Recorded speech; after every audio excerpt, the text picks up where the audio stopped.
Good morning and welcome everyone on how to create a session tutorial. So simply by clicking on course and the subject that you want to create a session for, go down to Blackboard, collaborate. As you see the three dots, simply by clicking on them, it'll give you more options and then manage all sessions.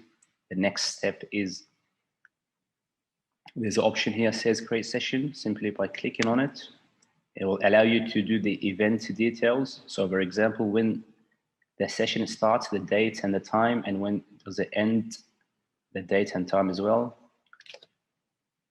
So there's options on the right, as you can see. For example, repeating the session, you can repeat it on a weekly basis, monthly or daily. The option below it, every 2 weeks, every 3 weeks. So based on the session, and below it, which days, like Tuesdays, Mondays, Wednesdays, you have the option to choose.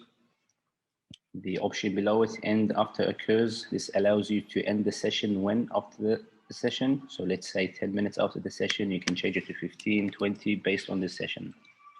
The early entry, which allows you to start the session before the class starts and allows the students to enter the session. Let's say 15 minutes before the session starts, 30 minutes, you have all the options to change that.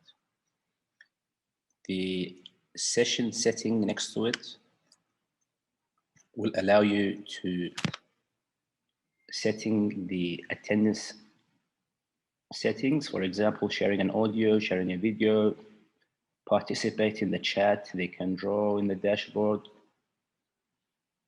and you can enable and disable all materials. For example, allow to attend during a telephone, you can make a private chat. So you have all the settings and ability to change that to however it's suitable for the teacher. The one next to it, it is the attendance report.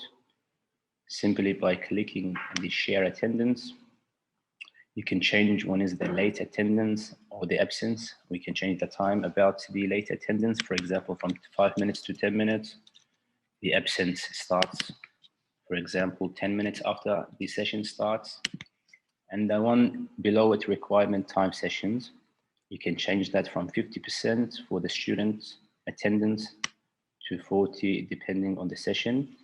Anything below that could be marked as an absent. After all the information is done in the settings, simply you press create session and the session is ready to be published.